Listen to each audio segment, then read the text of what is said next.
Oh.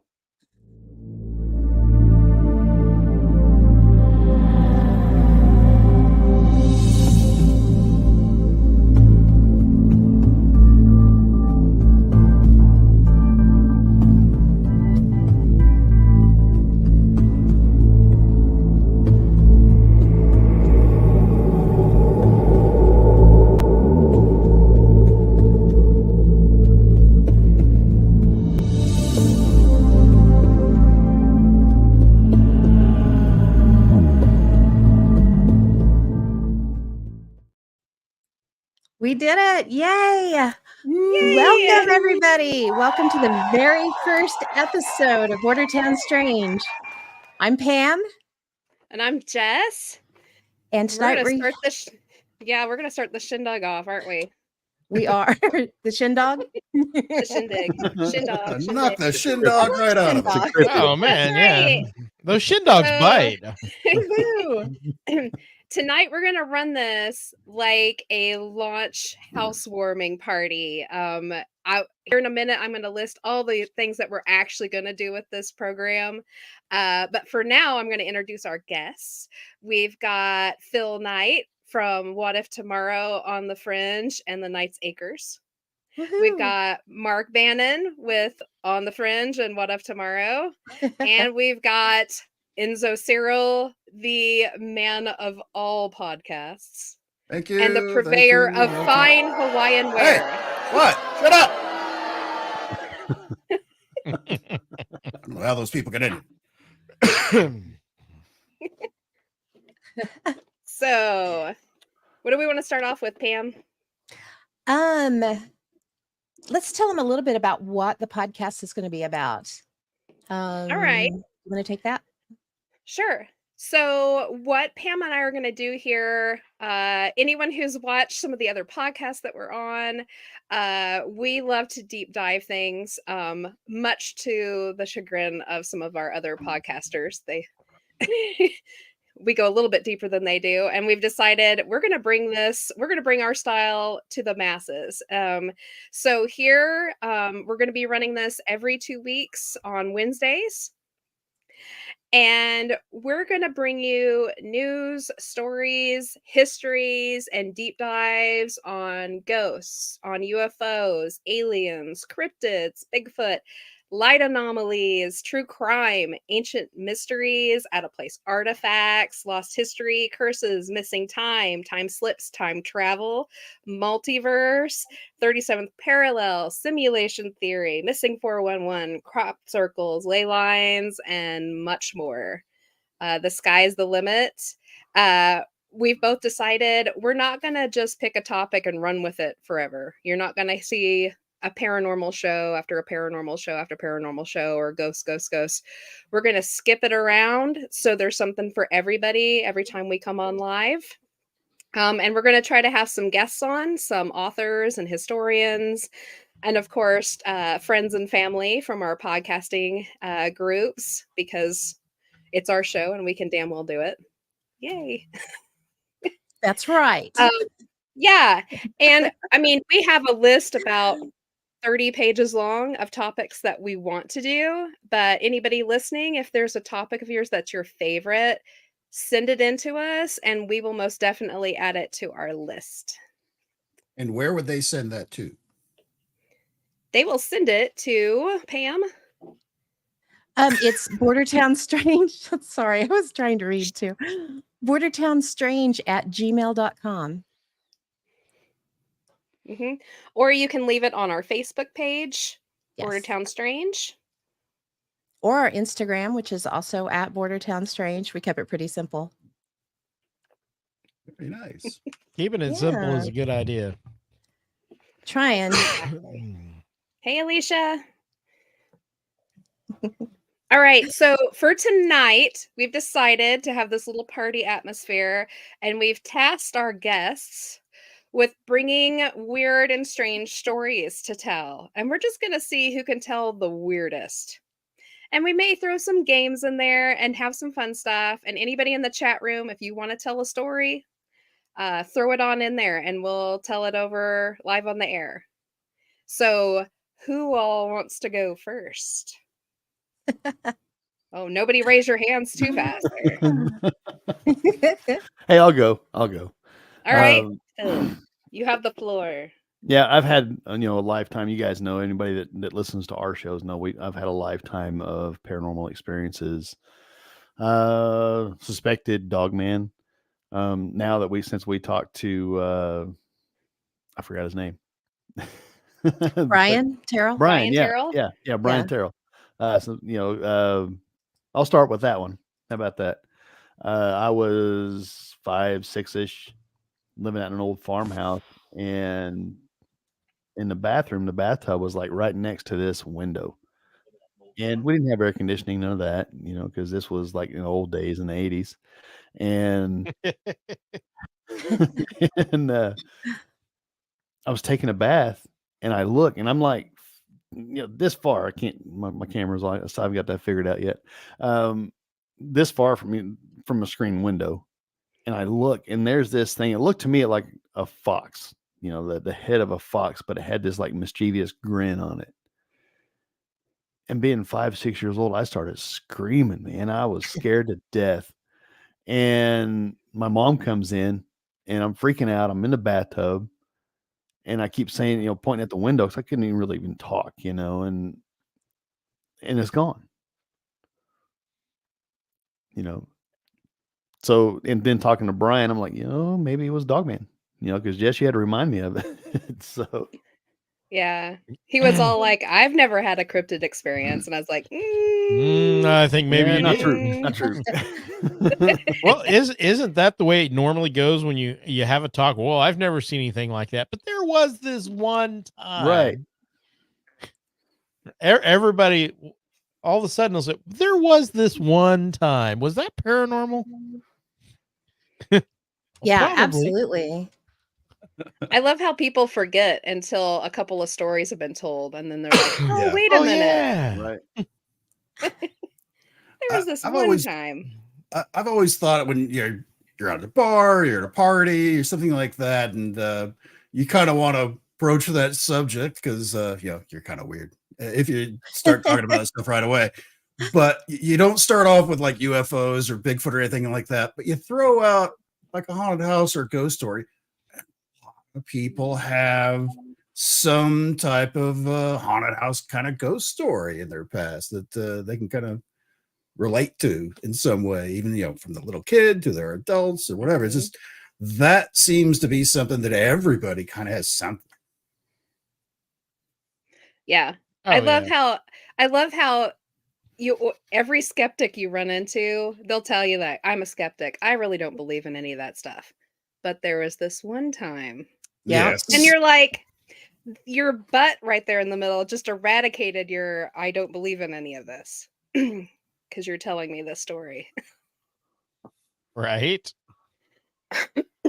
Right. Rick jumped on there and is talking about they have a couple of dogman sightings over by Tyro that we got Brian Terrell in on, and he came out and interviewed him, and he took him out to that area. Rick, I can't remember details. Was it like 4:30 in the morning, 5:30 in the morning, about that time when you guys were seeing it? And actually followed it for a little bit, and it wasn't scared of them, and it stopped and turned around and looked at him from a cope of trees. So it's pretty interesting. That's Wow. really close to Caney. And Most our friend dogmen Mike, are like that, though. That's true. Our friend Mike, They kind of he's in- showboat. Yeah.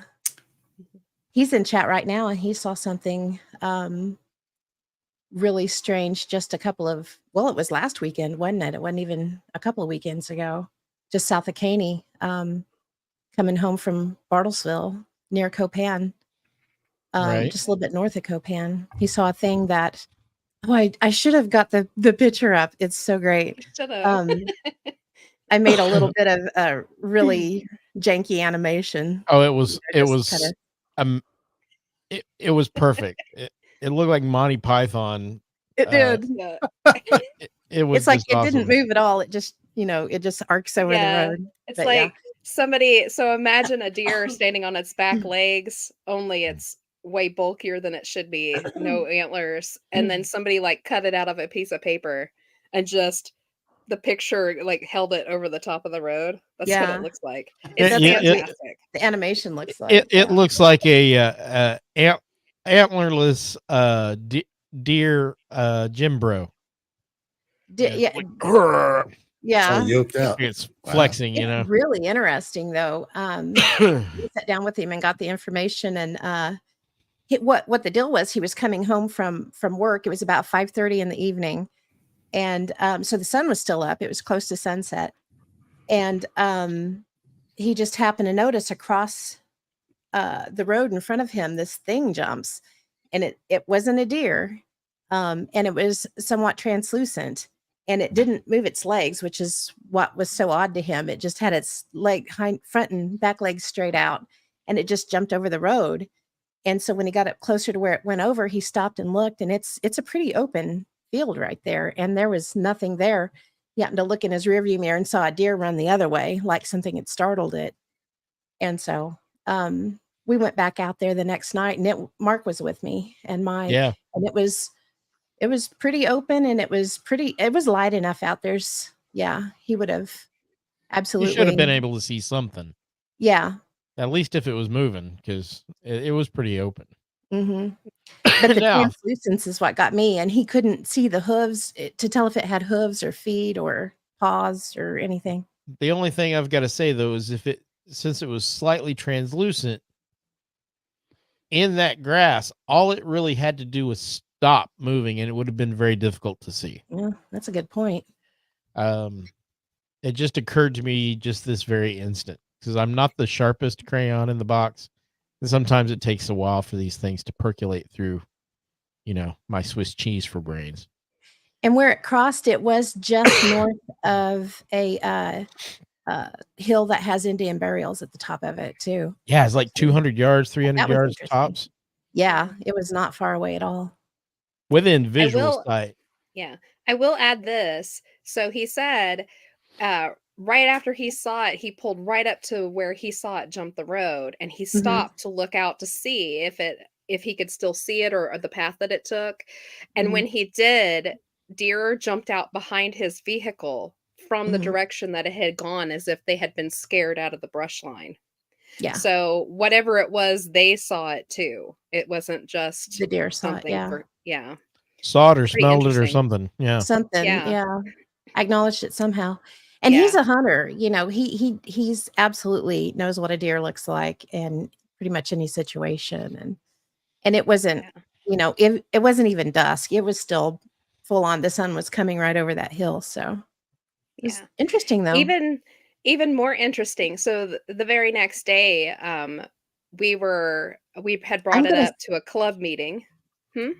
I'm gonna go over here and see if I can download it out of Canva and see Okay. if I can share it because it's hilarious. Yeah. Our little group, Bordertown Paranormal here in Caney, we hold a little paranormal club once a month for everybody who might be really interested in the paranormal but really don't have the time to investigate, or maybe don't know how to and kind of interested. And we were holding a club meeting that very next day, and a lady from our area that we know very well came, and we started kind of discussing a little bit what Mike had seen, and she said, "Wait a minute. Did it look like this, this, and this?" And we were like, "It did. How did you know?" And she said, "I saw it yesterday morning." Yes. And it was about 20 miles from where Mike had seen it. And she described what she saw. And it was down to the T what Mike saw, only she saw it in the dark in the morning. It had crossed the road in between her and another car that was coming at her, and their headlights hit it at the same time. And she said it was white and transparent, and it did that weird thing where it didn't kick its legs. It just kind of hopped over the road. And she said for a smidge second, she thought it was just a white deer, like an amazing white deer, until she realized when it went past the lights of the car coming at her, she could see the car through it. Yeah. Do you just talking about it? And I was remembering that the picture that you showed us, Pam, on our show.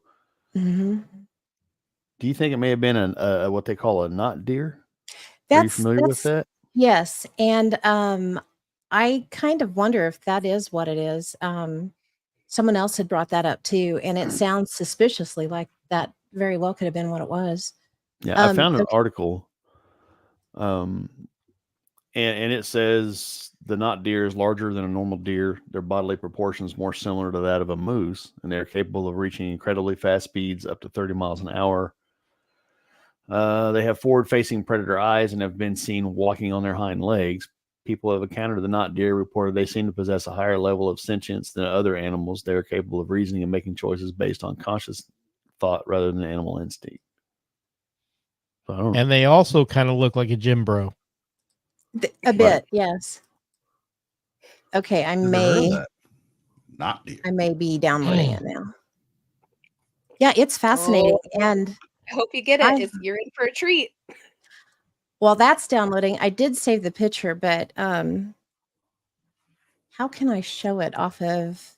I know how to show a video. How do I show just a picture without sharing my screen? Do I have to share the screen? Yeah, you have to share the screen. Okay, so let me pull it up here and I'll share the screen.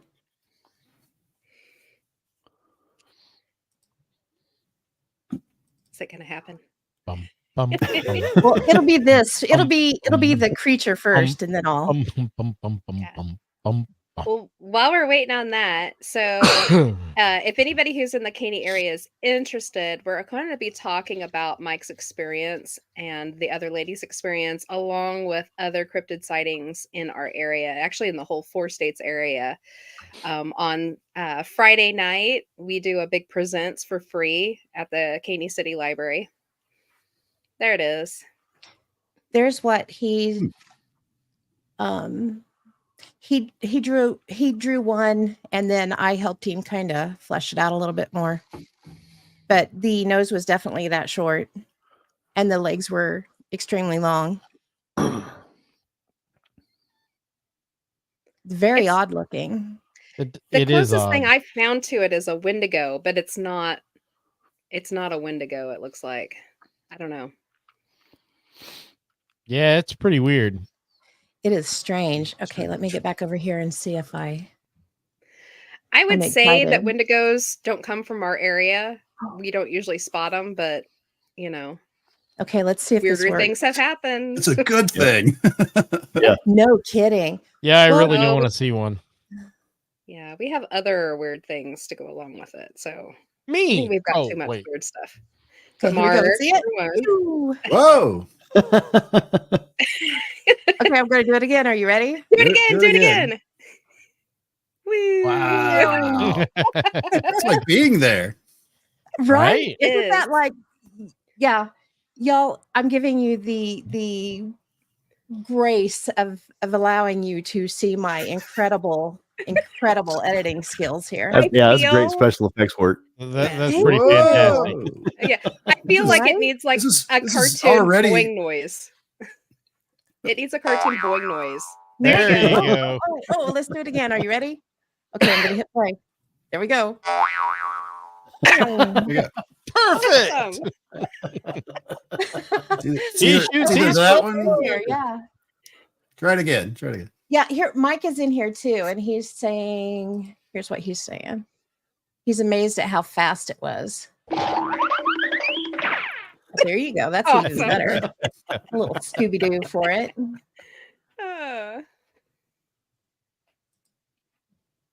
That's actually pretty interesting, though. I mean, how do they have like an idea how big it was? Was it like deer sized or just? I believe he said it was larger than a deer.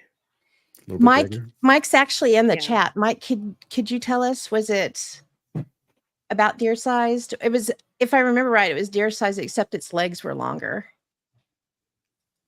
But we'll Yeah, the see. knot deer Who is wants supposed to- to be about moose size. Didn't I hear that? Didn't I hear that? That's what the article said. Yeah, so we'll do it one more time just to meow. Oh, sorry, I missed my cue. Those are my excellent skills. I should have gone to college. You can't tell I didn't for that. You should load this up to YouTube and it just be one of our videos. I totally will. Yeah, It should be part of absolutely. your intro title sequence. It's just it leaping across the road. I totally should. There we go. Yeah. Yeah, Mike's saying it was bigger than most deer. Okay. Huh. Yeah.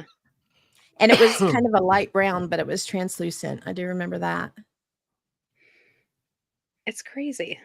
So It is, yeah, it's it would have really fascinating. disappeared into that tall dead grass if it Mhm. stopped, with it being translucent and kind of a light tan. So it would have been hard to see. It could have been looking right at you, and you might not been able to see it. I don't know. I mean, it depends on how light it was, because that grass was pretty light. Yeah. Well, what strikes me strange, I mean, about the whole not deer thing, I'm kind of debunking in my head. You know, I mean, it's translucent. Anything I've seen on the not deer is it's like a deer, but more of a predator. Mhm.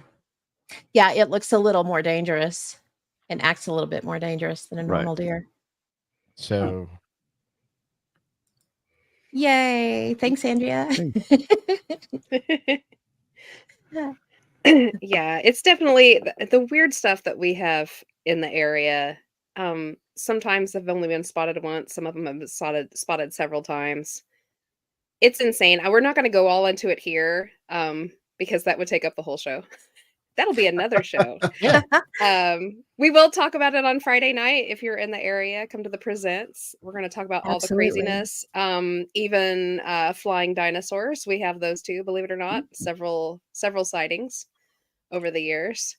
The area is actually quite known for it. The 37th parallel is pretty active. So yeah, you should have called the show "Fun on the 37th." Ooh, that's cute. I like that. there you go. Yes, and I have it over here in my bookcase as well. I am, while you guys are talking, I am looking for our flyer for Friday.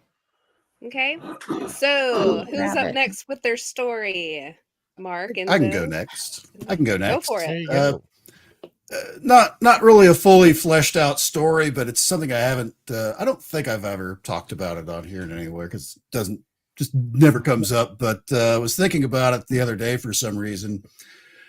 We've all heard of a haunted house, even a haunted ship. While I was in the Air Force, we did have a haunted aircraft. Cool. I Oh, worked nice. on. I was in the Air Force for 24 years. No, I don't know where the UFOs are. And the I worked in aircraft maintenance. I worked on KC-135s. Those are the planes that refuel other planes in the air. And we had one particular aircraft, tail number 0050, that we called Spook 50, which I haven't checked it in a while, but if you go to Google and just type in Spook 50, you'll see several sites that talk about it. The story goes that there's back in those days, there were 4 crew members for the aircraft: pilot, co-pilot, navigator, and the boom operator. The boom operator had to go all the way to the back of the aircraft and lay on this little pallet on their stomach, and they had this window that faced to the back, while the boom lowered down. It's basically about a telephone pole size pipe inside of a pipe that would extend out, and that's what would plug into the receiver aircraft to pass fuel off onto it. It was an older boom operator. It was going to be like one of his last flights, and while hooked up to the aircraft, Dill Air Force Base. Is that Spook 50? That's Spook 50, dude. Hey, there it is. The boom operator basically had a heart attack and passed away during the refuel. Wow. Oh wow. Wow. Where Yeah. the navigator had to go back and kind of, because it's really cramped in this little area where, because they actually fly the boom down. The best way I ever heard a boom operator put it is, this really works. It's basically like flying the end of a telephone pole into a Dixie cup. That's how you're connecting into the receiver aircraft. Wow. But so the navigator had to get back, walk all the way to the back of the plane, and kind of had to shove the guy out of the way so he could get his position to put the boom up and stow it. That kind of stuff. So they could land. Yeah, there you go. Yeah, because they were still connected to the aircraft. It's like, well, Oh there is an gosh. emergency disconnect and everything, but it still like hangs off in the back until you put it up in the stowed position. So landed safely, and he's announced dead after landing, the whole works. Wow. Shortly afterwards, maintenance people would report hearing footsteps, seeing images of guys in flight suits on board the aircraft, where they'd see somebody. It's like, oh, the crew showed up really early. Be right with you. Turn around and they're gone. Oh no.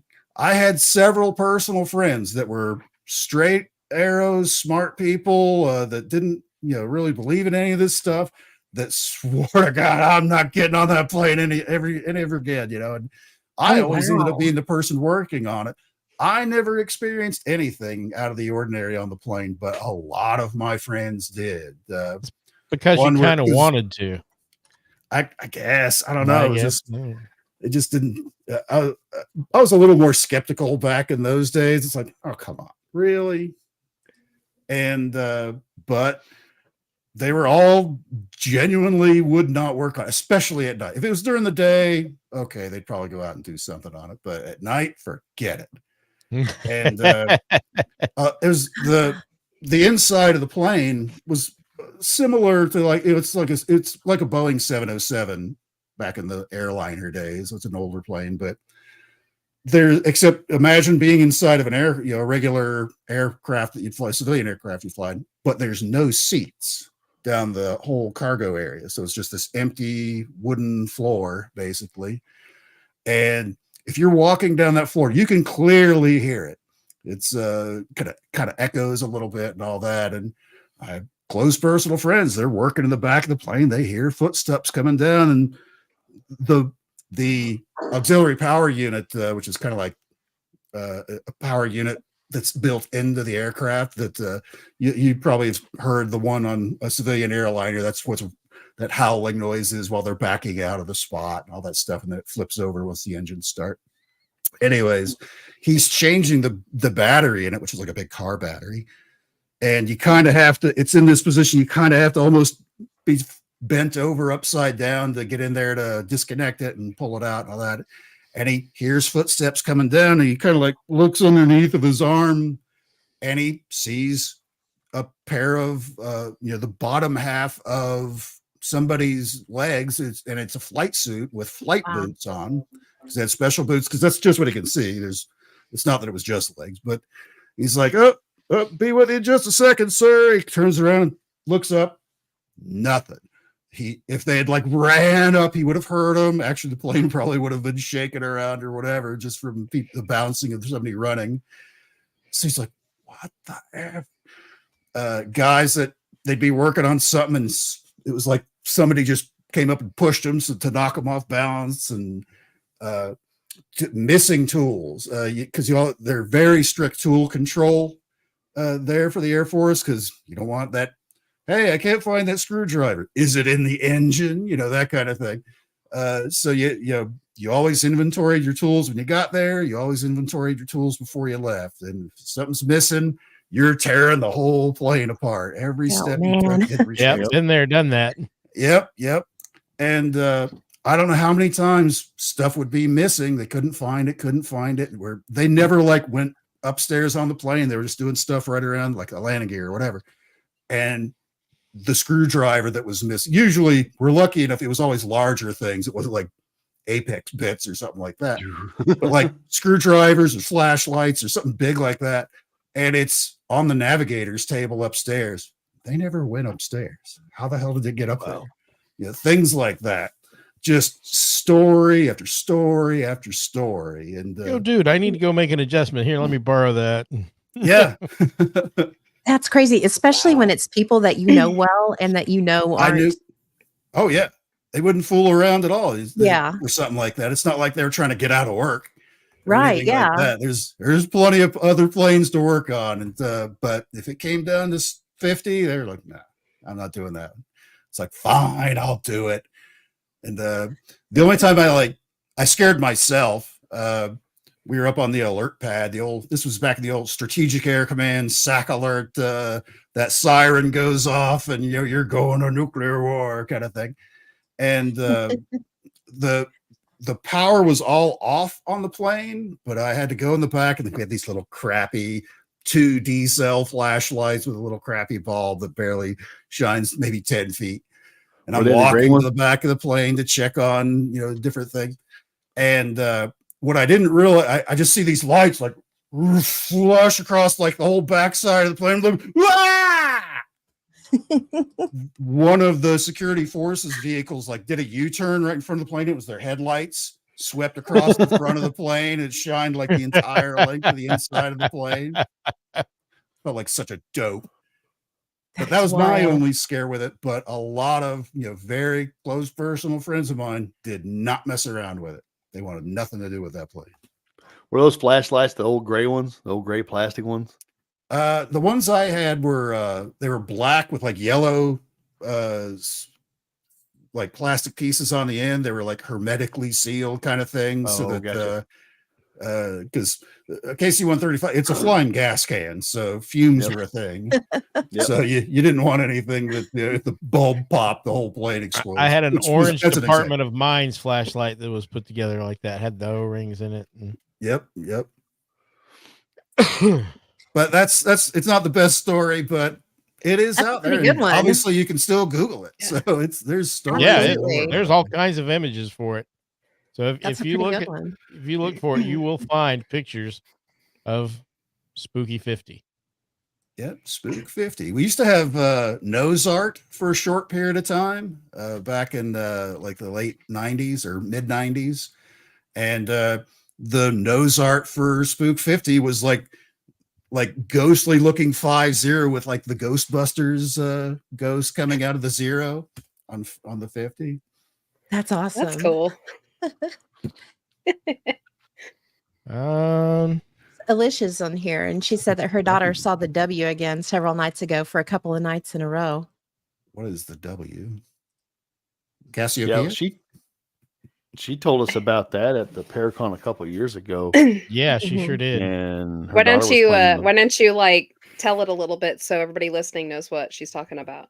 And I actually had it recorded, and I accidentally deleted it before I could share it. So but her daughter was playing out in the woods behind their house and saw this thing with like a deer skull head and antlers and all that. And I'm like, is that a Wendigo, Yeah. So I wouldn't say much. I wouldn't speak it out loud, but yeah. I pulled up my phone and showed her the picture. And then she later on, she went and showed that to her daughter, I guess. And she came back later on and said, yeah, that was what she saw. Yeah, that's crazy stuff. Yeah, and that's really it's one of our it's one of our families in the area that's prone to sightings. We have a handful of families that are just inundated with magnets, sightings and weirdness, and good for our business though, because we have lots of reports. Is it because it's in their area, or is it because they have like some genetic anomaly where they can actually see it or were sensitive to see it? I think it's a little of both. I think they're just in the right areas. A couple of the families are out in rural areas, sandhill areas, which if you're new to us, the Sandhill area is an insane area by us in Caney, Kansas, where many a thing goes down. So I think it's a 50-50. Some of them are just prone to seeing them. Some of them are just in the right spots at the right time. Right. And I also think that this is a little bit of quantum physics I'm going to throw out there. I think that some people are just kind of strange attractors. And imagine we've all heard stories, especially like in the UFO side, where two people will stand side by side and they're like, hey, look at that thing. And they're like, I don't see what you're talking about. And there is a clear object in at least lights or whatever in the sky, and the person standing right next to him can't see it. Yep. Yeah. That kind of happened with me with my one and only sighting of a shadow person. Oh. I was with the group in an undisclosable location, and I'm standing there, and out of the corner of my eye, I see this dude leaned up against, excuse me, Bless you. Missed my distemper shot. Um, I'm impressed. You got that under control quick. yeah, usually it's like 15 times. Yeah. This dude leaned up, I can't remember if it was a tree or a stone, but just leaned there chilling, watching us. And I look over at everybody and says, so would everybody look over to my right? Is there somebody standing there? Because I see somebody standing there and they're going, no, there's nobody there. I'm going like, and I went to turn and they just evaporated. That's wild. So, Just a minute ago, Devin Blanchard posted, "People don't believe kids as much as they should," and that's absolutely true. Absolutely. I hate the fact that whenever you hear something from a kid that scares you, you automatically discount it for them. Oh, Yep. no. It wasn't what you thought it was. And I Yeah, know Martin. we're doing that to like calm ourselves, but also to calm them so they don't freak out. But you're also letting them know that what you just saw wasn't real and you made it Yeah. up. I don't Mhm. believe you. It sets a Well- bad precedence. Well, And believe by it the or not, way, that comes from other kids too. If they try and tell It other does. kids that, because Yeah, they'll that get happened made to me fun when of. I was in school. The first UFO I saw, I went to school the next day. It was in a very public place. A lot of people should have seen it. I go to school the next day, and it's like, oh, you're the UFO kid now, and it's like, Yeah. Well, you were talking about people can be standing right next to each other and someone sees something and the other be like, no, I didn't see anything. There's an interesting thought that if your brain doesn't have a point of reference to refer to, that sometimes it blanks things out. And that may be what's occurring too, something along that line. Yeah. or it tries to fill in something that's so anomalous that you have no frame of reference for it, like Yes. which is what they think some of those sightings of ultra weird stuff at like Skinwalker Ranch that the Bigelow Mhm. team saw, the man in the trench coat with the wolf head smoking a cigarette leaning up against the tree. It's like, that's not something you normally see. Right. And maybe your brain is just trying to make some kind of sense of something so It's just strange shifting that through the that's- puzzle pieces, trying to get something that kind of fits. Yeah, exactly. Yeah. It's Another reason why when there's multiple sightings by by a group of people, they'll all have a different idea of what they saw. Yep. Yeah. Like no two stories true. are exactly the same. I think, because it feeds off of what you've seen, what you've witnessed in your life. So your brain Right. uses that to Mhm. solve the puzzle for Yeah, you. you got to have a point of reference. And Yes. if it's close enough to a point of reference, your brain will just make up something that it thinks makes sense. And honestly, look at like UFO reports from like the 1500s, 1600s. The way that they would refer to it would be completely different as to what someone who saw the same thing today would refer to it as. Yeah. How would a person from that time period explain a car now? It would have to be some kind of cart, some kind of wagon, some It's a Yep. demon funky thing. wagon. I Actually, I always had a car like that. I always think of that Nuremberg woodcut from like 1560 something, I think, where they clearly are describing what sounds and looked a little bit like basically Star Wars going off over top Yep. of their city, ships chasing each other around and shooting at each other. One of them crashed off into the mountain, things like that. And that's super weird for that time frame to visualize something like that. Yeah, And they had no I mean- idea what a dogfight was, but they described it very clearly. Mhm. Yeah. And they would describe crop circles that, what did they call them? Devil circles or something, devil Rings or something like that. something like Yeah. that.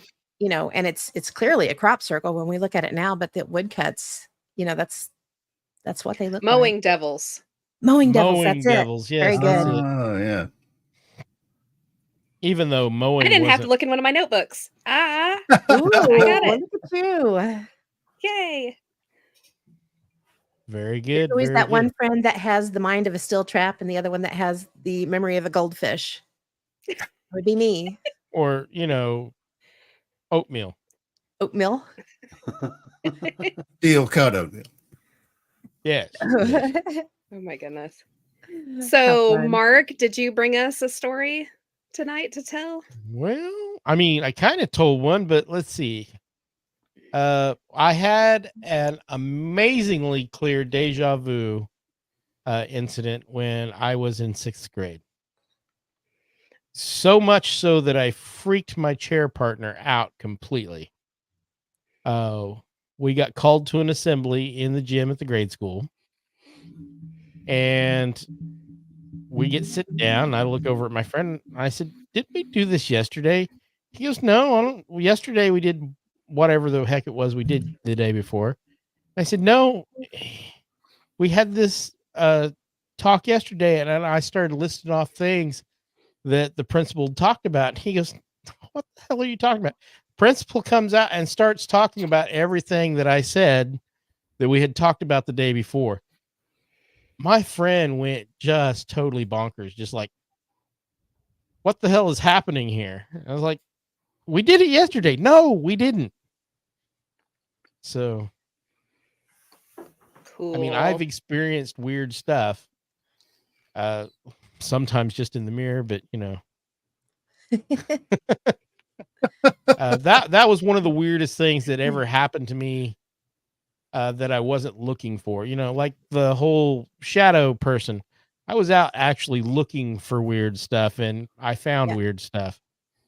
This was just, I was a kid, and lo and behold, there was like a 20-minute assembly that I remembered everything about, but we hadn't had yet. That's pretty Here's a cool. question. Did it remain like that for the rest of the day, or did it kind of correct itself afterwards? It was just the assembly. So, like when had you got remembered, done with the assembly and you went back to class, everything was just back to normal. right. It was just the assembly that I remembered. Hmm. And That's I don't interesting. remember it being anything earth shattering. It was something they decided they needed to have an assembly for. I Glitch. honestly wish I could remember what it was about. We had a classmate pass away that year, so it may have been about that. Hmm. So There's a glitch in the matrix. it absolutely was. Amen. Because I remembered it so clearly. And I remember my friend just being like totally beside himself. Not What's wrong with you, you freak? right. Is that what he was doing? I would have done that. I would've think been his crazy. eyes were probably about this big around, and I bet. That's wild. it was Setting pretty with a wild. scary kid. And so, and that was I mean, I've had little moments of deja vu that, weren't particularly clear, but that one was so, at the time, it was so clear. And I said everything that had happened before the start of the assembly, and it went through it just exactly like I said. So, That's cool. and it's been I was in 6th grade, so I would have been 11.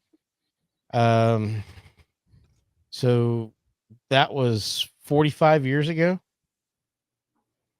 Man, So, you're old. I remember when they invented this thing We're called about the dirt. same It age, was so I can amazing. say that. Very It's funny. nice. I knew an actual dinosaur. Oh, Yeah. Yeah, he was getting a little old, but still. Was it Dino? Was he purple?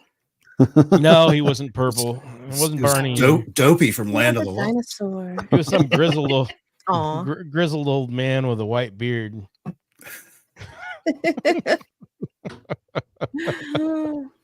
Too funny. Okay, so I was trying to think of a good story for me to tell that I have not told on some other podcast, and boy howdy, it was hard to think of something. But I thought I really have never told my 3 UFO stories. And I say 3, I'm going to tell 3 because they're short, but they all happened within a month's time of each other. And I'd had one when I was younger, but I didn't realize what it was at the time. So this was just kind of extraordinary for me. And I'm going to tell this because I mentioned this to Enzo. It's been a little while ago.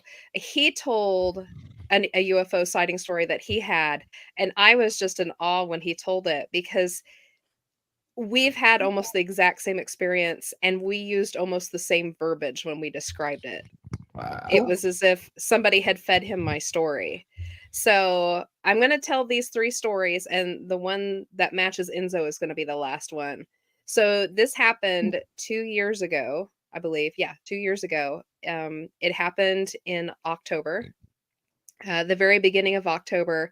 My husband and I had come home from a shopping trip, and we had just pulled into the driveway. It was about 2:00 in the afternoon. Bright, sunny, beautiful day, no clouds in the sky. And we unpacked our trunk of our car and shut everything down, and we were heading towards our door when all of a sudden my husband looked up. And I looked at him kind of funny because I was like, what are you looking at? And I kind of rearranged everything in my hands and looked up too. And we watched what at first was I thought was a blimp. It was very silver colored and it was very long, come over the top of us very low. And it was low enough that after a moment, my brain registered, that's not a blimp. Because if it was that low, you would see everything that goes on a blimp, the little undercarriage, and you'd probably see maybe Goodyear or whatever was written over the top of it. It was moving very slow, but it was cigar shaped and it was silver. And we watched it come over the top of our house and make a curve and take off over about northeast of the town that we live in. And just as I was getting ready to look down and say, wasn't that weird? I caught something out of the corner of my eye and I shifted my gaze back over and we watched a fighter jet, like right out of the movies. This white and silver fighter jet fly over the top of our trees. It was that low. And it was moving so slow, you would have thought that it would have dropped out of the sky, and it was dead quiet. And we watched it take the exact same path and then take that curve, and we watched it until we couldn't see it anymore, but it followed it all the way over. No sound.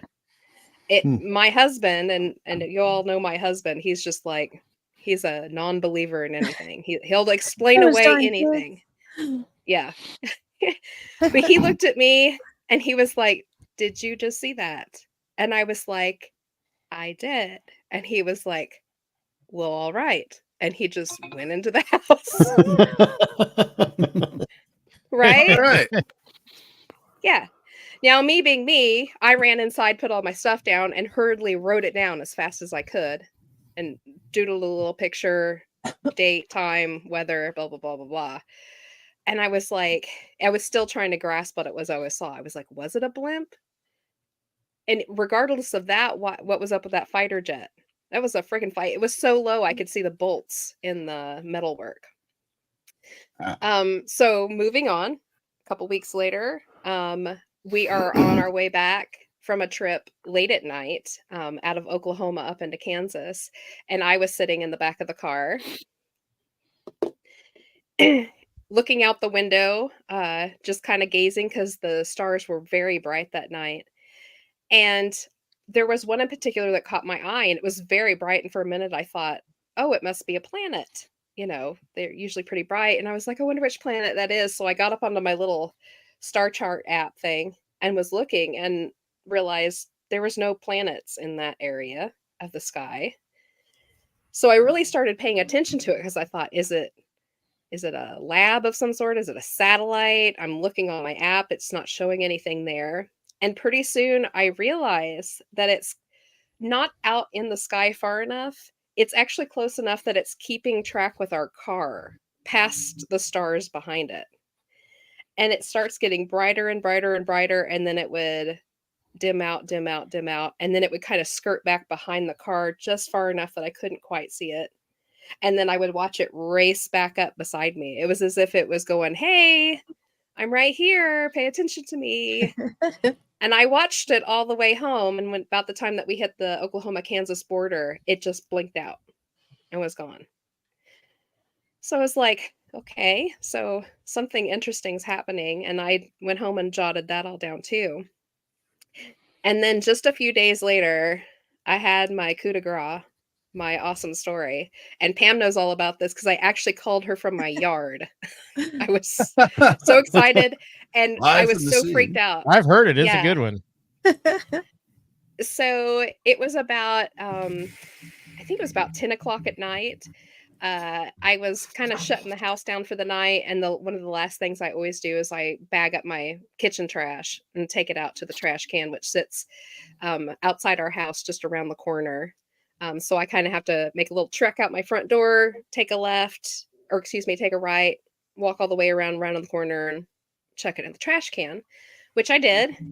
And I was coming back around, and I looked up because the stars were so bright. I love bright, beautiful skies. I just kind of stargaze for a little bit, and I actually walked out into the middle of my yard because I have some trees out by the road, and of course my house has an overhang, so I wanted to get out from underneath of it. And I'm standing out there, and I look up towards the southwest, and I felt a little odd, a little uncomfortable, and I was like, I think I'm going to go back in the house. And just as I thought that, this, I'm guessing it was triangle shaped. It was so hard to see. It was blacker than the sky around it, was how I was seeing the movement of it. It came over the top of my tree, and I'm guessing it was really hard to tell because it was so dark. The object was. It's hard to tell heights from there, but I'm guessing it was probably maybe 50 feet above my tree line, probably less than that. Probably the size of a large car, like in width, I would guess, maybe a little bit smaller, triangle shaped. And I watched it come over the top of my trees, and it followed that same path that blimp and fighter thing had taken before, and it moved so slow. And as it came over my yard, I was better able to kind of see the shape of it because the light from my porch kind of illuminated the bottom of it just enough so I could watch its path. It was dead quiet, no noise, and it moved really slow, and it kind of rotated a little bit as it came over the top. And I watched it come straight over the top of me, and I turned and watched it as it went over. And just when it got far enough over my roof that I could see what would have been the back end of it, I could see a couple of little, it kind of reminded me of the fairy lights that you can buy at the store, those little teeny tiny LEDs. Yeah. They were super dim, but it looked as if there was a little bit of those on the back, and they were doing this. They were just kind of undulating a little bit. And I watched it take that path. And the thing that amazed me most when I thought about it later was that thing was so flippin' hard to see because it was so black, and really the only way I was seeing it was for that short while my light illuminated it just a little bit, but it was blacking out the stars above it. But I watched that thing take that exact same path forever. It was still blinking out the stars that far. It was as if it was making sure that I could still see it for as long as I could. And I was so excited and like nervous and scared all at the same time. I ran in and grabbed my phone, which was just inside the door, and I ran back outside to see, if I could see anything else. And I was calling Pam because I was like, nobody's going to believe me. I have to tell somebody. I have to share this with somebody. And I called Pam, and I'm standing out in the middle of my yard talking to Pam at 10 o'clock at night, like in my PJs, telling her what I just saw. Are you awake? Are you awake? Oh my God. Yeah. And then all of a sudden, I just got this feeling of dread. Like I felt like that feeling like when you somebody's watching you, or you're getting stalked, or somebody's following you. That's the feeling I got all of a sudden. Like there was 1,000 eyes on me. And I told Pam, I was like, I'm gonna go back in my house. Bye.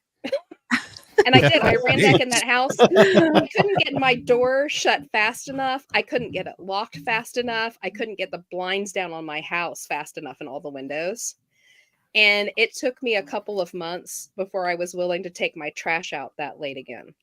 Because I always Wow. felt like after it got dark, even just looking through my windows, I always felt like there was something just beyond it Mhm. looking back at me. And like Mark and Pam know, I don't scare that easy.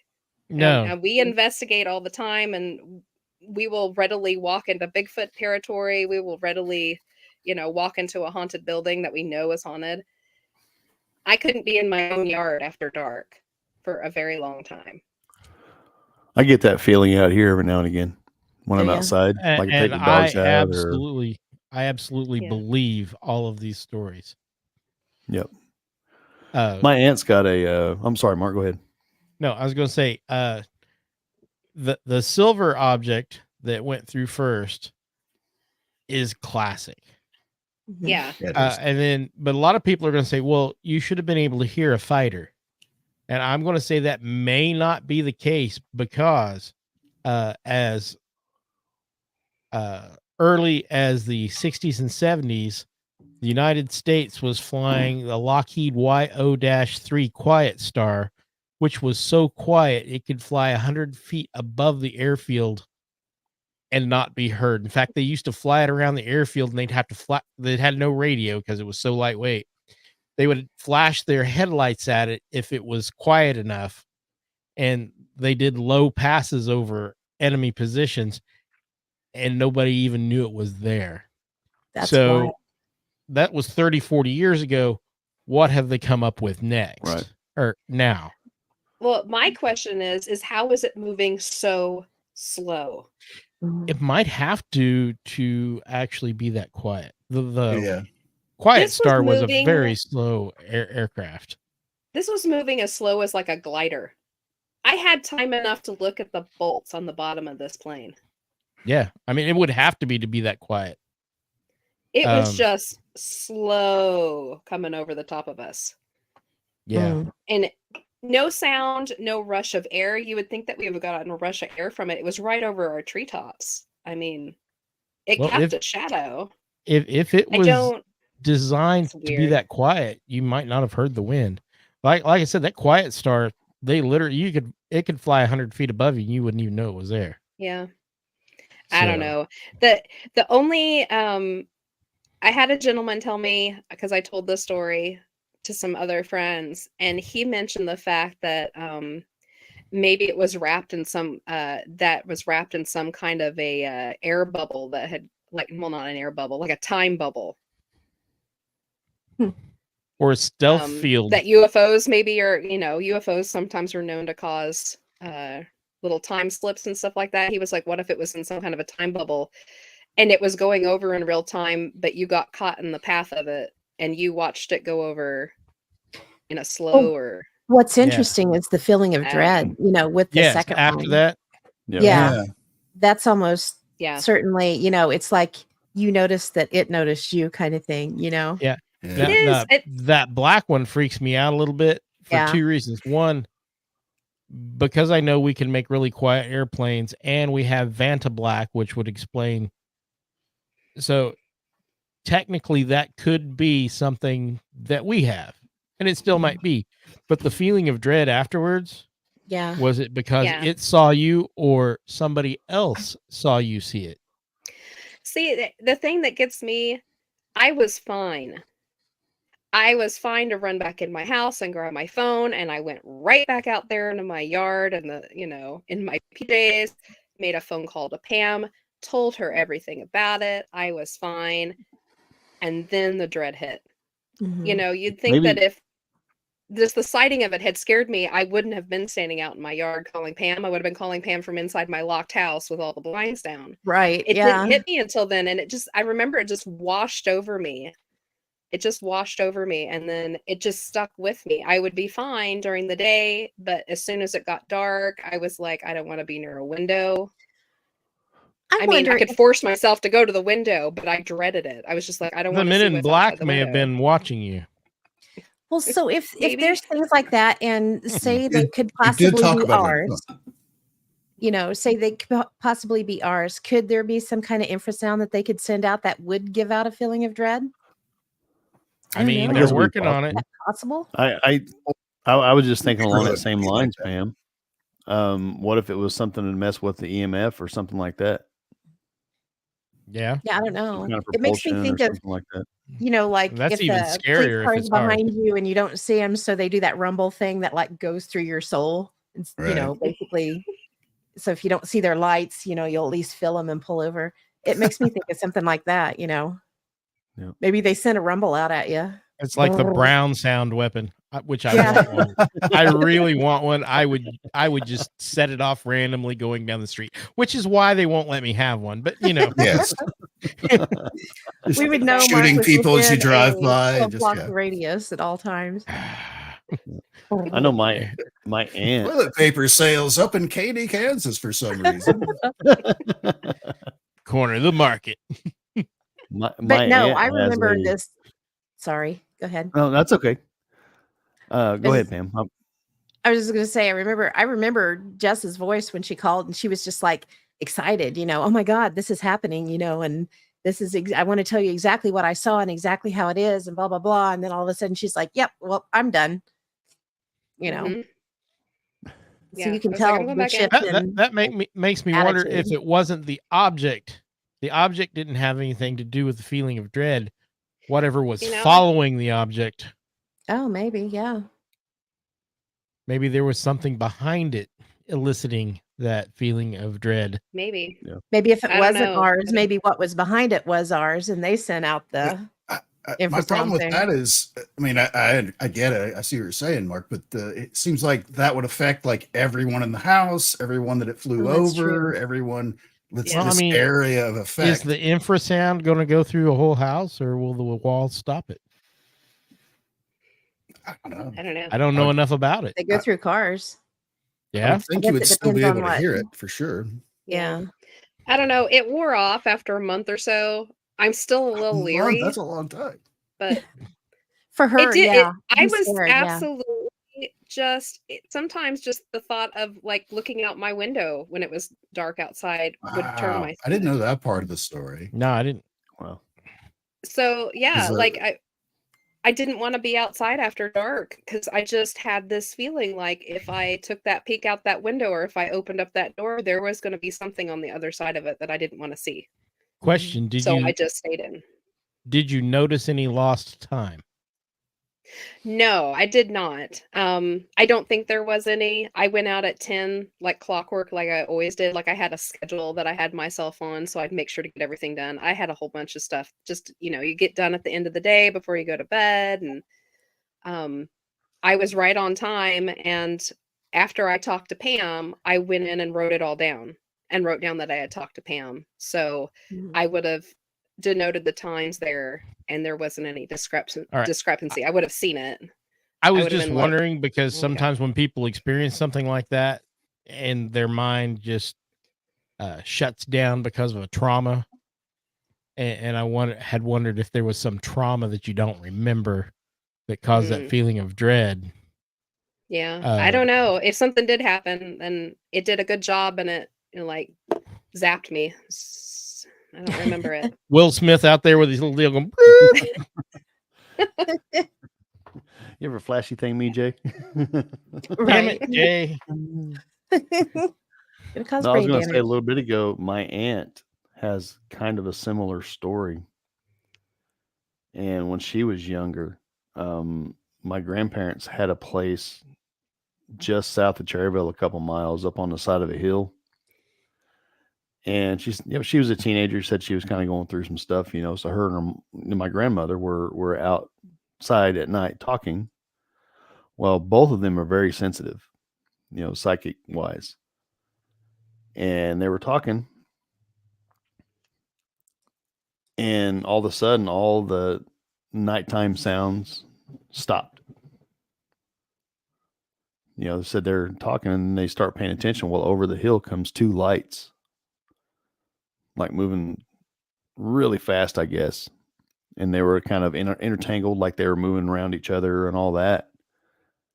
And they moved and moved and moved until it was out of sight. Then it all picked back up.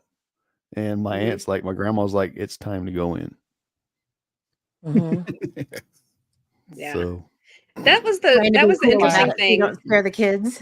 Yeah. Yeah. People talk about, how quiet it is when it happens sometimes. And you don't truly know what that means until you experience it. And I try to explain it like it was almost a velvety quiet. Like it was more quiet than quiet. Mhm. It was a smooth, quiet sound. It was Like either the sound or your perception of the sound was intentionally being dampened. I can't say anything about that, but I can just say it was like a velvety, smooth quiet. And the whole experience was like that. It was very smooth and quiet.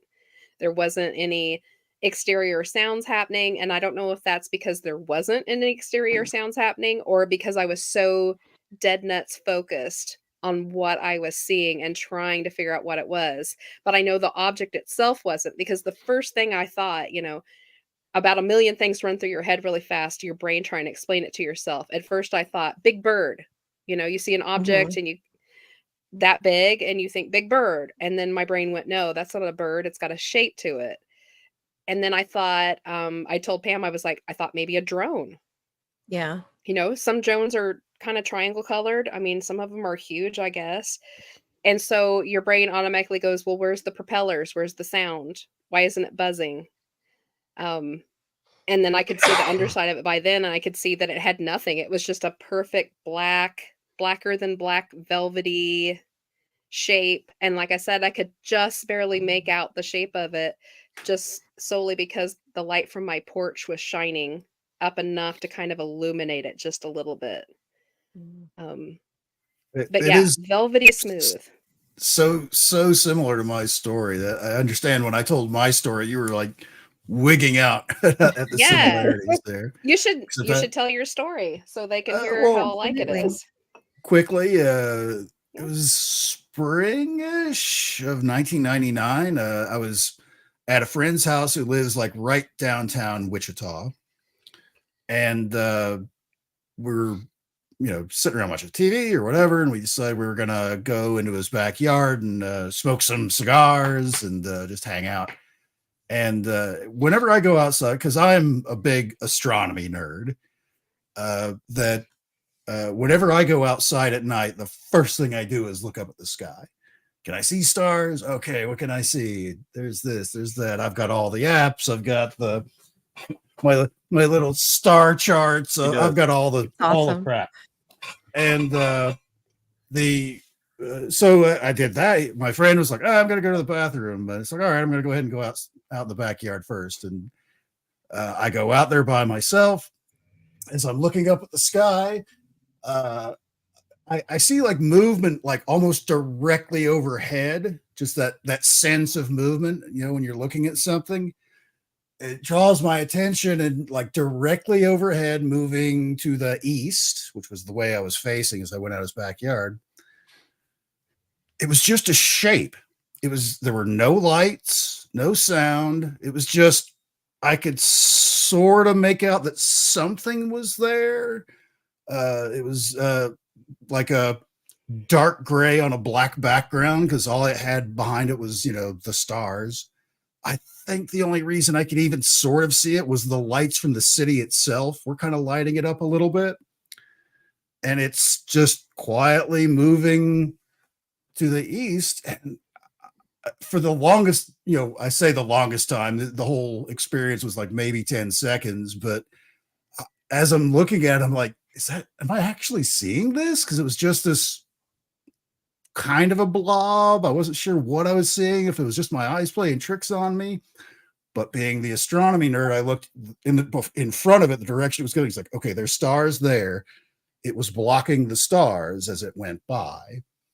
And I kind of got the impression that it was triangle shaped because of the way that the stars would disappear as it would kind of slide by. Except that I have a visual aid. My Leatherman here that I always use.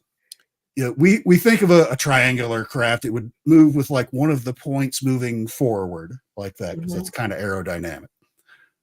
What I saw seemed to be one of the flat sides moving forward. Interesting. From what I could tell, which I'm open to that being, argued because it was just I wasn't sure for the longest time, that for the few seconds I was trying to see it, and then I noticed the stars were disappearing as it went by, but no lights at all, nothing, just a dark gray on a black background. And about the time it was getting further away where I was really starting to lose it is when my friend came into the backyard. Do you see the thing? And they're like, no. And I didn't really pursue it because it just would have been crazy trying to explain it. And I wasn't even sure I was seeing it except for the stars disappearing. But certainly didn't have any sense of dread or foreboding or anything like that. I didn't know that about that story of yours, Jess. Wow, that's creepy. Yeah, it is creepy. And for the longest time, I didn't even think of that. I thought I was just being a chicken. It wasn't until later that I thought about it, and I was like, I didn't feel that way until after I had called Pam. Because there's no way if I was that scared from seeing it that I would have gone back in the house, taken the time to find my phone, walked right back out into my yard where I had just witnessed this thing, made a phone call and still been looking at the sky, seeing if I could see it again, talking excitedly to Pam. And like I told you, like towards the end of the phone call is when it happened. I just kind of felt it wash over me. And I was like, you know what? I got to get in. Bye.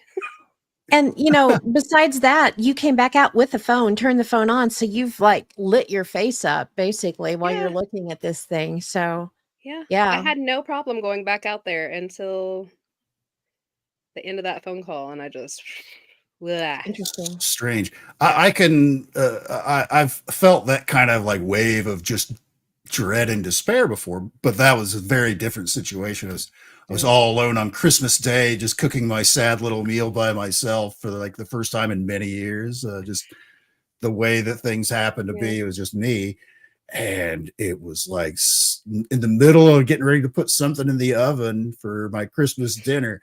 And it was like somebody had like a big wet comforter of just despair, just settled over me, just feeling sad for myself and all that.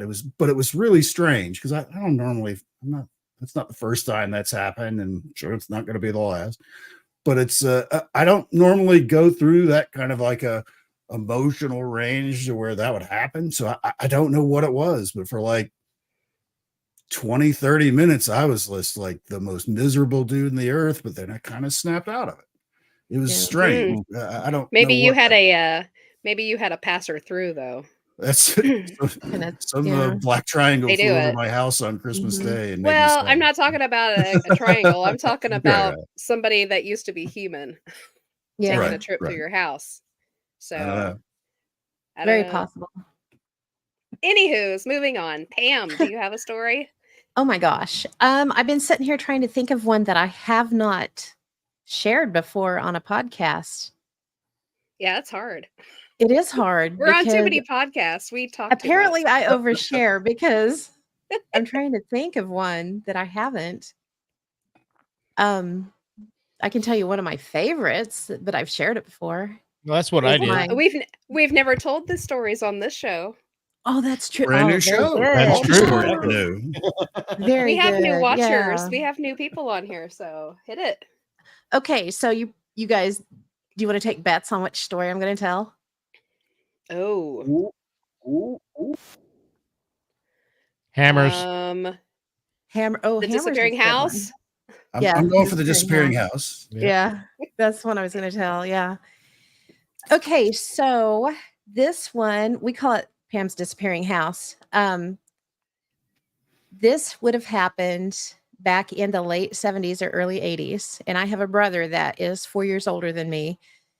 And he had his permit. So he would have been about 14. So I would have been about 10.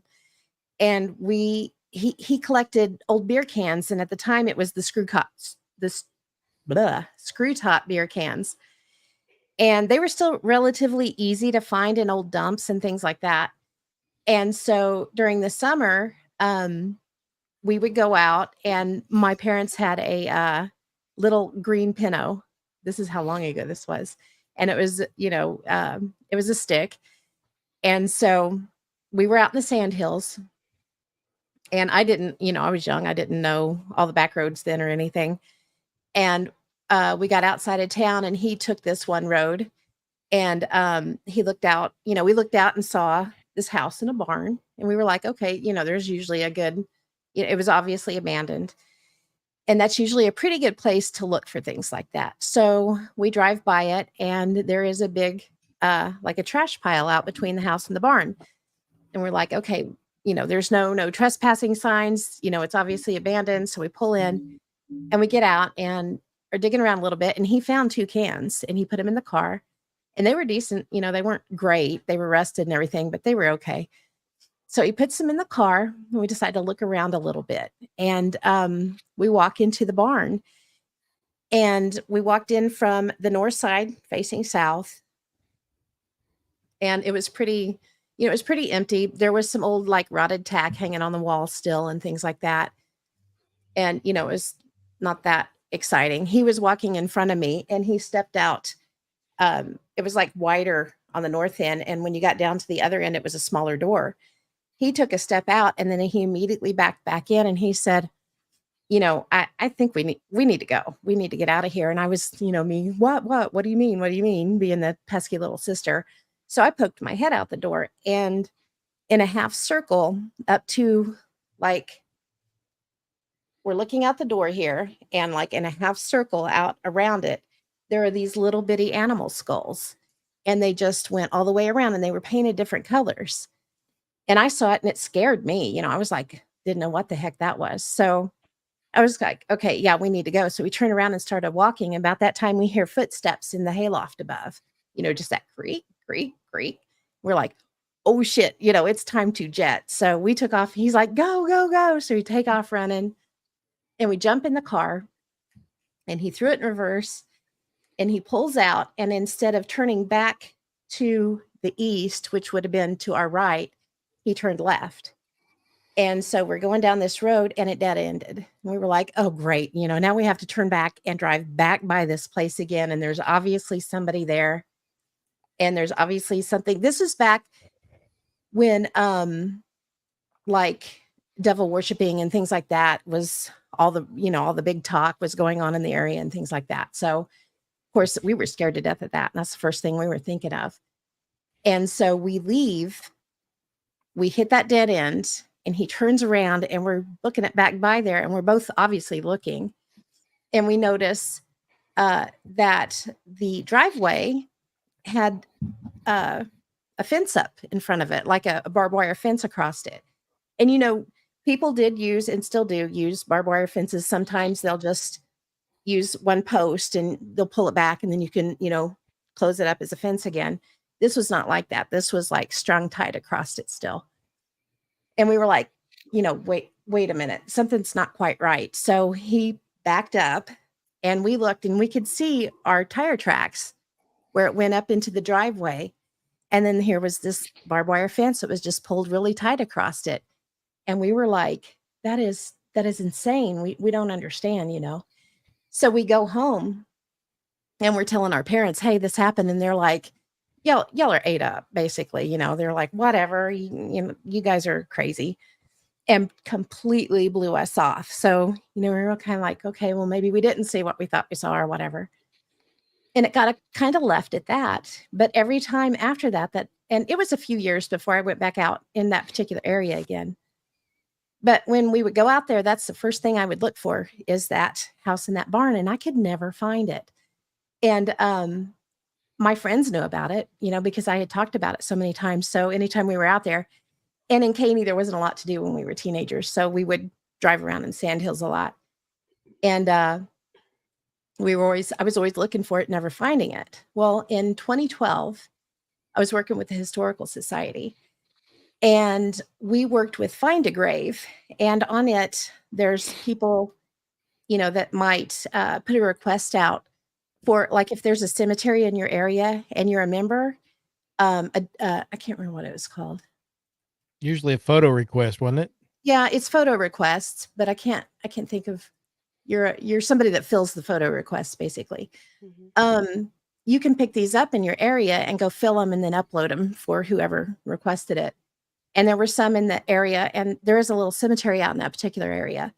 So me and my friend Leslie, we had, grabbed the request, went out to that little cemetery, took some pictures, and she knew the stories. I grew up with her, and she's a really good friend of mine. And so we're coming back around, and it was, the trees weren't real green. It was more towards winter of the year. And I'm looking off to the west, to my right at that time, because we're driving back. And I was like, holy shit, there's the house. And she was like, are you serious? And she like slams on the brakes in the middle of the road. And I'm like, look, there it is right there. She saw it too. And I had a 35 millimeter camera with me. So I took some pictures of it and everything. And we were so excited. So we get back home. And, it's like finally found the house. It must have been, your brain decides what's the reason that it's there and you've never seen it before. And it's like, okay, it's because it's wintertime, the leaves are off the trees. That's probably why we could see it. And so I just kind of leave it at that. And I uploaded the pictures to Find a Grave and just kind of went on our merry way. Well, that 2012 was also the year that we started Bordertown Paranormal. And I remember telling these guys, it was probably a year later, maybe, that, you want to hear a weird story. This is a weird story that I have happened out in the Sandhills. And Jess's mom grew up out in that area. And so she was like, let me ask my mom if she remembers who would have, if she remembers that house. And so she's telling her mom, hey, do you remember this house in this area? And she was like, oh yeah, that's so-and-so's house. And it was torn down in the early 70s, something like that. Yeah, the late And 60s. late 60s. Yeah. And I was like, no, because I saw it in like the late 70s, early 80s. And she's like, no, I can guarantee you it was torn down in this time frame. And so we were like, what the hell? So I'm like, well, I know I still have those photos on my computer. So we sat down and Jess was there with me and I'm pulling them up and I find all the Find a Grave pictures. And the pictures that I took of that house are not there at all, completely gone. So I was like, I'm not crazy. I swear I'm not crazy. Let me call Leslie. So I get Leslie on the phone and I'm like on speaker, hey, do you remember this? She's like, absolutely. I remember this because of, you grew up telling us about this house. And then when you were so excited when you found it and I saw it with my own eyes too. And I'm like, well, they're telling us it was torn down in the, late 60s. And she was like, there's no way. There's no way. So that's been probably one of my more interesting stories. Meanwhile, that house has remained disappeared. We did end up finding the Mhm. foundation on Google Earth. We managed Yes. to pinpoint and we found it. We found where it was supposed to be. We found the foundation. We knew Mhm. exactly the spot. But so far, the house hasn't come back again for us, at least. No. If But it that does, is we'll probably disappear with it. Yeah, very that's the possible. problem is you may not want to be there when it decides to phase out again. Yeah. No kidding. Interesting, though, that spot is one of our hottest spots out in the Sandhills. If we want to go have a good rod session or to talk to somebody or get some EVPs or have some Mhm. time slip problems, that's where we go. Yep. We've never been That makes disappointed sense. by what happens there. And we never seem to be talking to the same entity when we're there. No. It changes every time. Wow. Yeah, Yeah, It it's is very weird. strange. When really was the cool last place. time the house was actually sighted? What year was that? It would have been 2012, around 2012. Hasn't been seen since. Not that I'm aware, not by me, not by any of us. Yeah, we look every time we go by. Yeah. I was about to say I'd be driving by there every few months anyway. It's just a Right. We do. We all keep an eye on that area out there. It's actually right by our hot spot for Four Corners monster and Bigfoot and Pam's peach monster that she spotted. Yeah. The frog that got pulled, the frog with the human head that got Frogman, pulled yeah. out. That whole area, it's a part of it. It's like a part of Mhm. that system. So And it's interesting. It Yeah. there's so much that happens right through there. Yeah, it's really a fascinating place. Yeah. There's been a little people sighting right in that area too. Mm-hmm. And And time anomalies and Mm-hmm. all kinds Yeah. of stuff. Everybody listening and watching, if you come back regularly for our shows, we're going to touch on some of those right along with the big stories that we're doing. So you're going to get to hear all about our little Bordertown Strange area. Yeah, That's how our little show got its name. yeah, Nice. and especially and Caney is right on the 37th parallel, so we kind of wonder if maybe that plays into something. We don't know. The super highway of weird. It is. I think if we look, I think probably everybody but Phil probably has that book. What book? The Thanks, Craig and 37th Ashley. parallel. 30. Yeah, I don't have it. There we go. Yes. Yep. All right. Well, it's getting a little late, but before we head out of here, I promise a party game. So I'm gonna Yeah, put yeah, this one yeah. on. This is Enzo's fault, right? So Enzo and I were gabbing the other night, and I'm just gonna for anybody who doesn't know us, because I know we got some new people on here that have never watched some of the podcasts before. You see my little nickname. Wrong way. There we go. Notebooks. I'm I still not used to earned it. that Jess. name. I earned that name from those two right there. I love researching. It's kind of in my blood. I research everything paranormal and mysteries and everything. And I'm old school, so I do it with, notebooks. So that's how I got my name. I always have a notebook with me. I'm always opening them up. And Enzo had made mention that he would love to know what was in all of these notebooks, because I've told you, you can see here, I list the topics on the front because I jump around so much. So none of these topics have a whole lot to do with each other except for maybe one or two connections. So I just list on the outside what they are. When they're full, they get tabbed. And that's how I go back and find my information. So we're going to play a little game. All right. This is going to be fun. I hope. Or no, it's going to be really boring, but you're all going to pretend you like it. So Yay. I We're grabbed. We're gonna I have to upgrade grabbed your gear to a 5 trapper keeper, I think. Ooh, Yeah. there you go. Oh, that's too fancy. I don't want to be all too big for my britches. You can do that So when you open them up. Yeah. So I picked out 5 notebooks just off the top of a pile. All right. I'm going to set them down in front of me, and I'm going to let you all pick 1 through 5 a notebook, and then give me a page number, like how many pages in, and I'm going to find out what the hell topic's on that page. This is going to be scary.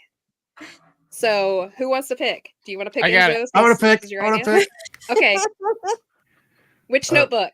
1 through Notebook 5. 4. Notebook 4. 1, 2, 3, 4. Okay. In my head, I'm sensing page 37 or 38, but so I guess Okay. 37. I actually picked 37 for notebook 3. Ooh. So Ooh. Well, I'll go 38, and then we'll go notebook 3 next. Okay. okay. There you Let go. me get it counted There in you go. here.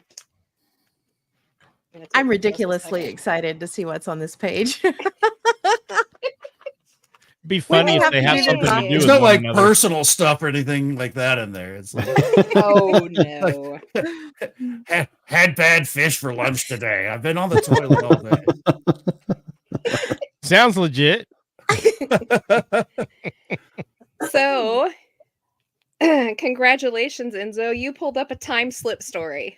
Yes. Awesome. The one at the top of the page, I'll just go top of the page, is a time slip story that came out of Springfield, Missouri in 2003.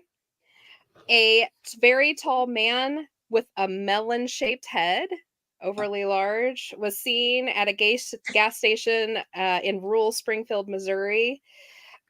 He came up to a gentleman and was asking what year it was. The gentleman told him, and he left scratching his melon-shaped head and literally walked off into the middle of a field and disappeared. Oh wow. So it was a waterhead from a different dimension. Something. Hey Arnold. I was thinking Stewie from Family Guy Oh, myself. yep. I mean, yeah, that'll work too. I say. Did he have a British accent? When he gets he back really home, short? and he's like, man, I met these weird people that have these little tiny little pea heads. All right, I'm counting in the book 3. You said 37, Mark? 37. Okay. So I thought it was funny that he That was a picked good one, 37 Enzo. or 38. And I wrote it down. Well, you can't see it. Hold on, I got sheets of paper sitting in here. Ah, Mandela effect. Sweet. Ooh. So this page is a listing of all the most known Mandela effects. The Jif versus Jiffy peanut butter, Looney Tunes, Berenstein Bears, Curious George's Tale, Febreze, The Monopoly Man, Kit Kat, Fruit of the Loom, Double Stuffed Oreos, the color chartreuse. That one messes me Mirror, up. yeah, Mirror Mirror on the Wall, the Lindbergh Baby, Mother Teresa, Smokey Bear versus Smokey the Bear. That's what's on that page. Cool. Does anybody else want to take a shot? Old school. 522. 522. Moving it over. I'm telling you, we may have to make this a regular thing. This is kind of fun. I think Yeah, this is actually kind of fun. We'll have to do it Yeah. again. It is. You need to let your guest pick when they Oh, For sure. can totally That's a do great that. idea. Oh, yeah, and like to call make it more interesting, you could shuffle the books. Okay. This one is on tulpas. Ooh, Oh, cool. nice. Ooh. It's the That was tulpa effect theory. Starting with Slenderman. It talks. It's all my notes on how quantum mechanics works, in accordance with tulpas and the Slenderman theory. Cool. Interesting. Yeah, That's Copenhagen interesting. model, quantum mechanics, particles and actions of the universe, and I'm sure I just bored half of our crowd by doing that.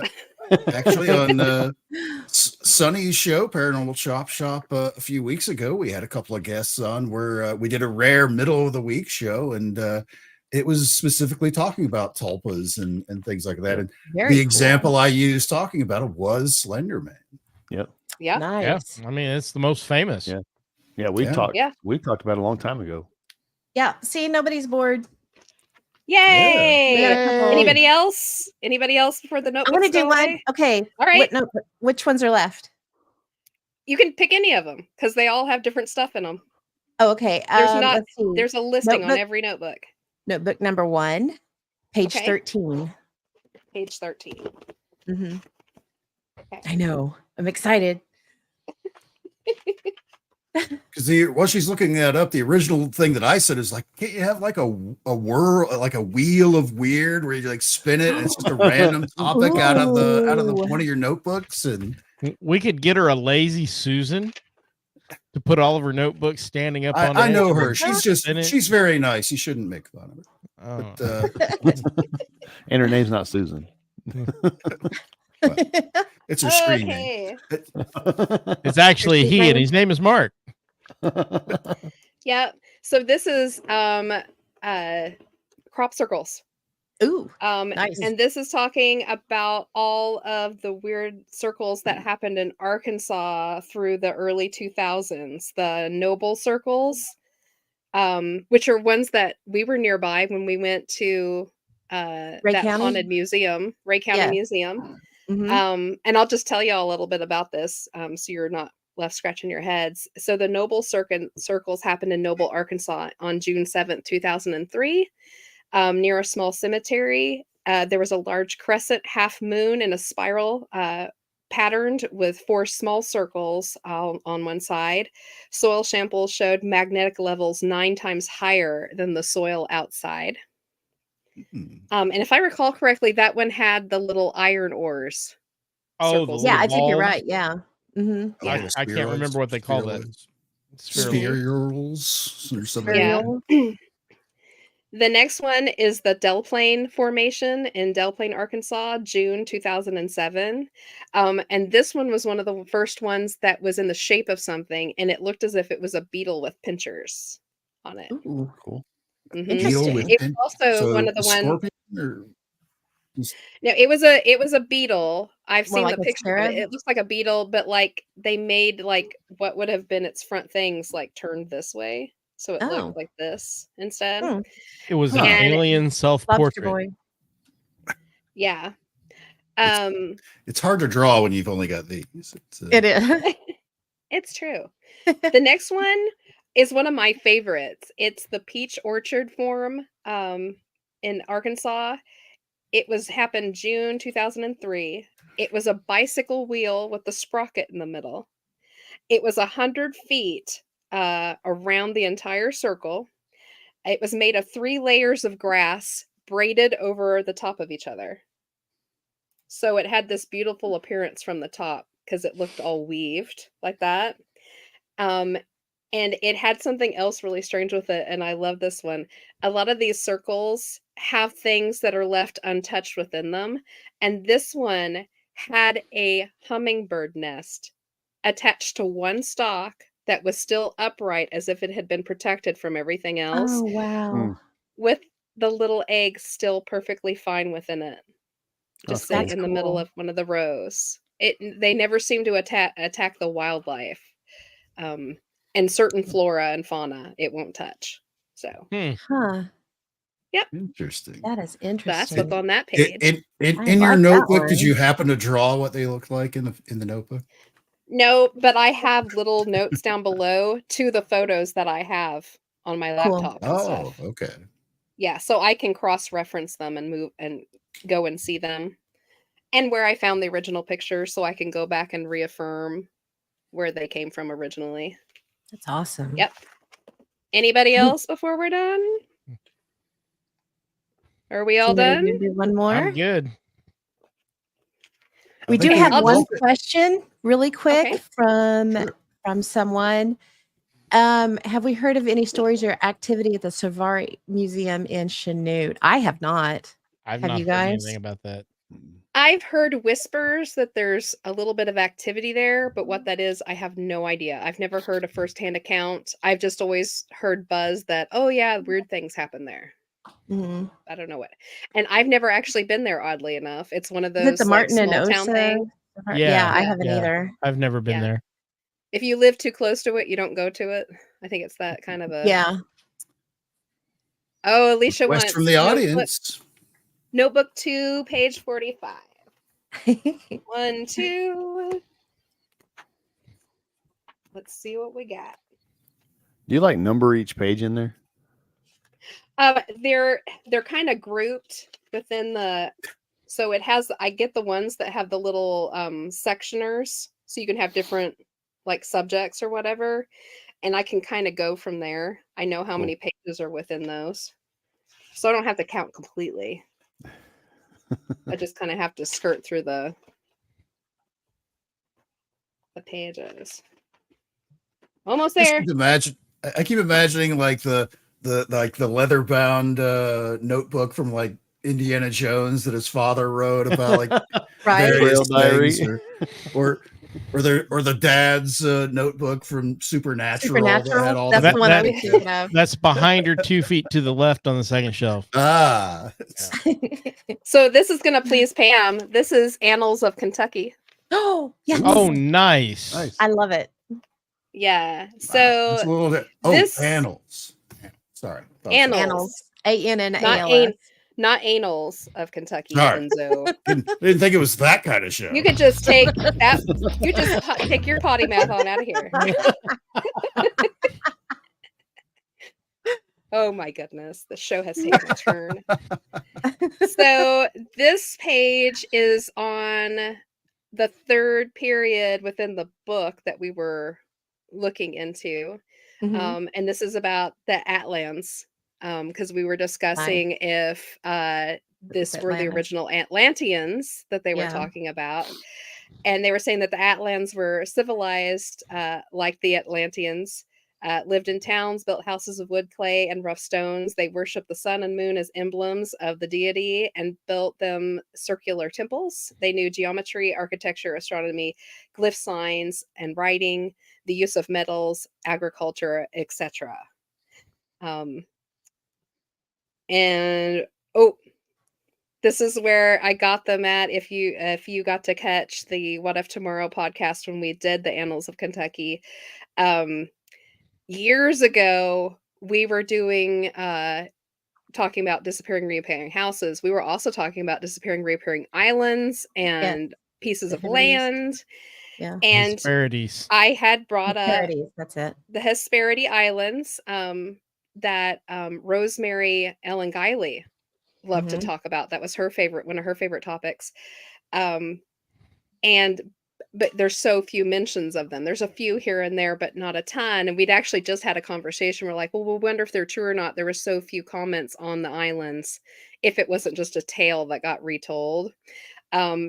Until I told them to check out page 16 on the Annals of Kentucky, because it had a full paragraph on the Hesperity Islands Which written was into really a book cool. from Yeah. back then. So yeah. From the 1800s. Yeah. Very So that's what cool. that page is about. Yay! Yeah, we're gonna have to Nice. do that every time. That's fun. Okay, like that we a can lot. totally do that. And I'll pull out a new set every time we do it. I just Excuse me. literally pulled up like the first 5 that I've had out for a while because I wasn't going to go digging too far. But I was about to say, I'm surprised. Don't you there's have a only whole 5. closet Yeah. full of those someplace? you can see the madness. probably pretty This is close. just 5 of them. Look at my babies. I still say we need a murder wall and some yarn and Oh, for sure. We need a clubhouse that we We can do. just cover and everything. We need like a war room. We do. It has like the closest everything we we have need. is my dining room right now, and it's not very big. I just want a library wall with a ladder that slides. Is that too much to ask? I think not. It is not. It is not. that is You guys, every wanna- bibliophile's down my dream. hallway. Yes. Yeah, I want to sing a OSHA show would tune shut about us my down life while I immediately. slide on It's, it. Probably. That would be fun. Anywho, is there anything else we want to talk about before we head out of here? We're heading in close to 2 hours. We are. And Pam's yawning. a recap of how often the show will be on and what time. Every 2 weeks. We're going to start out with every other Wednesday night. So look for us 2 weeks from tonight. And do we know the topic yet? We were kind of throwing some ideas around, but I don't know if we ever really did. We settle on anything? We didn't settle on anything particular, but Pam was very interested in some cursed items. We may do a cursed show Oh, to yeah. start off with. That'd be a We'll good just one. curse our whole podcast. Why starting not? off. Let's start it off right. So we're going to be talking about things like the Hope Diamond all the way to the Crying Boy portraits that Cool. set fires to hundreds of homes in the UK. It should be exciting. Yeah, that'll be good. Got a fan. Definitely repeat the Yes. notebook game. We will try to Yay. repeat the notebook game, and you will also be able to get this on regular podcast forums, correct? Is that correct, Pam? Yes, we will. We'll get that. I'll have to get with Mark and Phil and have them help me figure that out. But We'll It get is the rest not of the difficult. kinks worked out. Be available on regular podcast forum wherever you get your podcasts, so you can Mhm. download it, listen to us, and come here every other Wednesday. We'll make sure to put out a little flyer beforehand so everybody knows when we're Yes. going live. Make sure Feel to follow free to us always- on Facebook and Instagram and YouTube. You'll be able to see when we're coming out with stuff and topics. Yes. And we'll try to have lots of guests on. We'll, of course, bring all these yahoos back on with us again over and Woohoo! over again and use As them up. often as and- we can get Yahoo! them. Yeah. Yay. And thank you so much, you guys, for helping Yes. us Absolutely. with this first. Thank you for warming our Podcast launch. podcast. Absolutely. And if you like this weekend, I can come over and help you with your technical issues. And if you That want would to be just wonderful. upload the episode right then, I can show you. Okay. Oh, that'd be great. Yeah. That sounds awesome. Yay. Yay. Yeah. So thank you, everybody who came tonight and showed up in the chat rooms and chatted with us. Yes. Feel free please feel free to come back and do this again. We would love to chat with you, ask questions, feel free to do all of that. And thank you to Phil and Mark and Enzo, especially Absolutely. Enzo for bringing his fabulous fun. Hawaiian wear tonight and grace us with his haberdashery. Yay. And if you Yes. are in the Caney area or somewhere close by, we do a Bordertown Presents at the Caney City Library once a month. It's usually the first Friday of the month. And this Friday will be February's. So I'm Will be blanking on. January's. No, February's. That's right. No, I'm it's sorry. February's. I'm blanking on the topic though. Usually you have a Cryptids. topic for each Cryptids. one. Good Is grief. cryptids? Yeah, it's cryptids. Yeah. It's a hometown or Midwest monsters. Do you know what's in your backyard? Yes. So it should be Should lots be a of fun one. And it's But, free. So, You back guys- everybody up and come in. 7 p.m. at the Caney City Library. You guys need to live stream it now that you have this I platform. would, Good, I would yeah. at least recorded because Yeah. my Fridays are usually booked up with other shows and stuff, so I can't make it down there as often as I would like. We actually Yeah. do record them. They just never get moved over. Well, yeah, to we anything. really suck at doing that Well, part. you got But this now that we platform. have They're a all recorded. YouTube place to Yeah. land them, we Yep. will do so. Yeah. So yeah, absolutely. But yeah, thank you guys so much. And Oh, you are welcome. Thank you for always coming and being on our shows. Yay! Yeah, Oh, we absolutely. love You guys it. have It's so become much a pretty fun. integral part of it. So on the And- fringe and- anyway. Oh. Thank Yeah, you very and we much will for be- inviting me on. I know I'm a semi-regular, semi-outsider, but I Heck always yeah. feel welcome here. So You are Yay. always welcome. Always Aw. welcome.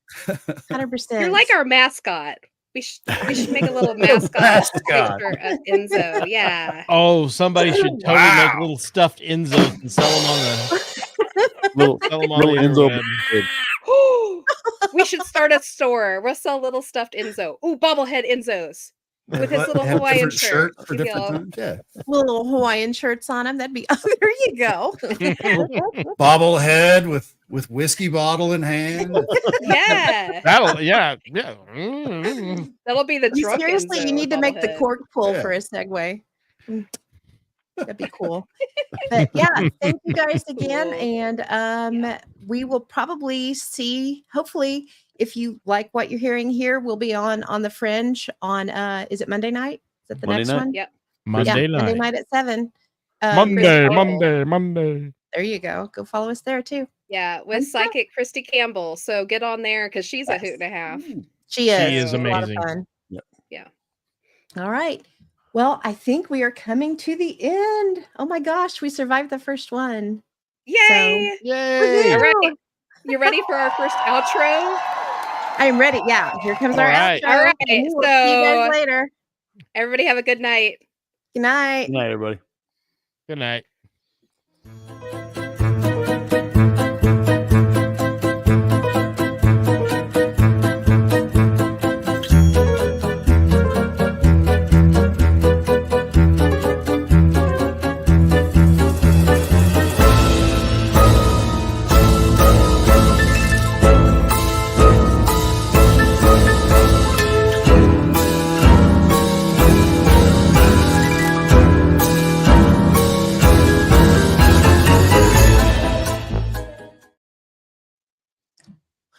That was nice. You did it! Hey, we're still alive.